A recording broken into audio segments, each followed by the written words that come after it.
Sekarang ni tuan-tuan kan ada handphone ni. Maknanya kita kalau masukkan Quran yang bahasa Melayu pun ada. Macam Quran saya lah tu. Handphone ni saya masukkan ayat Quran ni. Lepas tu saya tak tahu terjemahan dia. Saya tulis tekan pada ayat tu dia keluar. Anda nak bahasa Melayu ke atau bahasa Arab?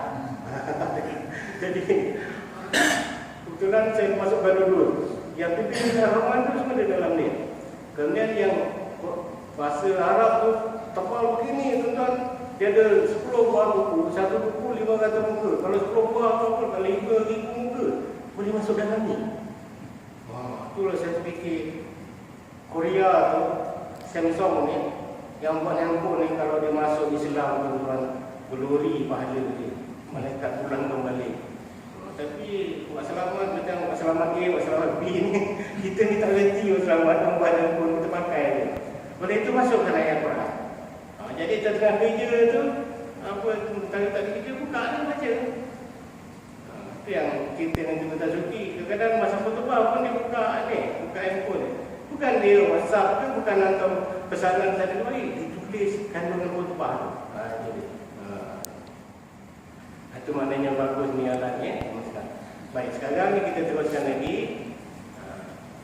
hubungan surah An-Naba dengan Al-Mursalat. Sebenarnya tuan-tuan dan puan, cara ahli tafsir mentafsirkan Quran, ketika surah nombor 5, surah nombor 5, apa kaitannya dengan surah nombor 4 dan apa kaitannya dengan surah nombor 6? Itu biasa dibuat macam tu.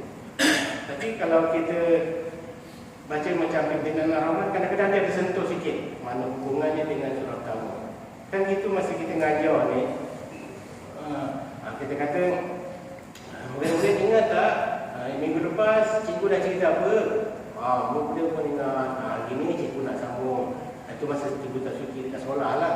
Kat sini saya taklah tanya tuan-tuan macam tu kan. Maknanya cuma kita nak ceritakan.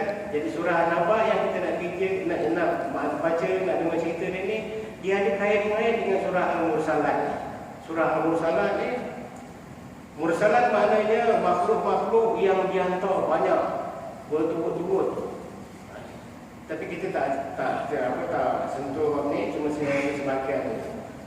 Allah SWT bersumpah dengan makhluk-makhluk yang dihantar untuk beritahu manusia. Jadi apa hubungannya tadi?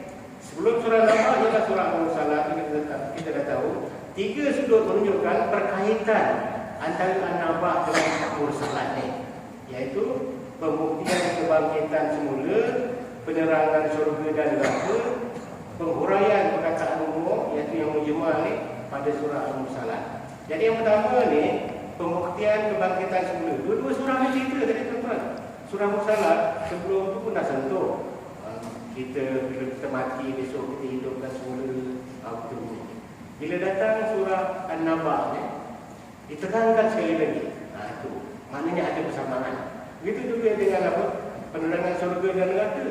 Dalam Mursalat ada diterangkan, dalam An-Naba pun diterangkan juga. Kemudian yang ketiga ni penguraian perkataan umum iaitu mujmal pada surah Al-Mursalat. Mujmal ni suatu istilah yang terdapat dalam masa membincangkan ayat Quran. Ayat Quran ni bukan semuanya terang jelas ya tuan-tuan. Kadang-kadang umum. Jadi itu dipanggil mujmal.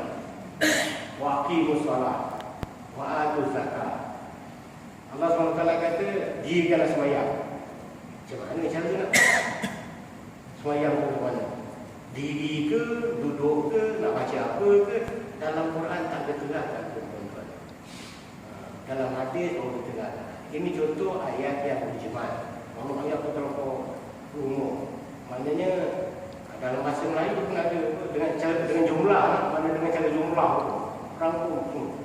Jadi begitu juga dalam dua surah ni, surah Al-Mursalat dia ada sebut perkara-perkara ni tapi tak diterangkan, tapi dalam surah An-Naba dijelaskan. Itu hubungannya. Kita tengoklah hubungan satu tadi pembuktian kebangkitan semula ni. An-Naba dan Mursalat membincangkan apa tadi juga, dia membincangkan manusia akan hidup semula. Bukti wujudnya kehidupan selepas mati dan Allah berkuasa melakukannya. Ada dua perkara ni, dua surah ni bincang. Surah Mursalat membincang tentang kehidupan surga dan ada terangkan bukti-buktinya, dan surah An-Naba pun bincangkan juga tentang kebangkitan surga dan ada bukti-buktinya. Cuma dalam surah An-Naba nanti insya-Allah kita akan lihat Tuhan Allah SWT membawakan persoalan-persoalan. Awak tak fikir, awak tak fikir, awak tak fikir. Dia macam tu. Itu suatu gaya cara pendekatan. Maknanya selepas kita didedahkan ini, sekarang cuba kamu jawab. Mana awak nanti? Macam kita lah tuan-tuan, bapa dengan anak kata, macam ni biar saya keluar rumah dengan awak, susah dulu rumah ni. Jadi kita jangan marah-marah tuan-tuan. Duduk kejap, mak kamu ni pun ada. Cuma kamu fikir masa kecil-kecil dulu, kamu belum pandai pakai baju, belum pandai semua, pakai pampers, siapa yang pakaikan kamu pampers? Ni lemak kamu. Lepas tu, kita gunakan nada yang perlahan. Jadi ada air mata dia berjurah, kita gunakan. Bapa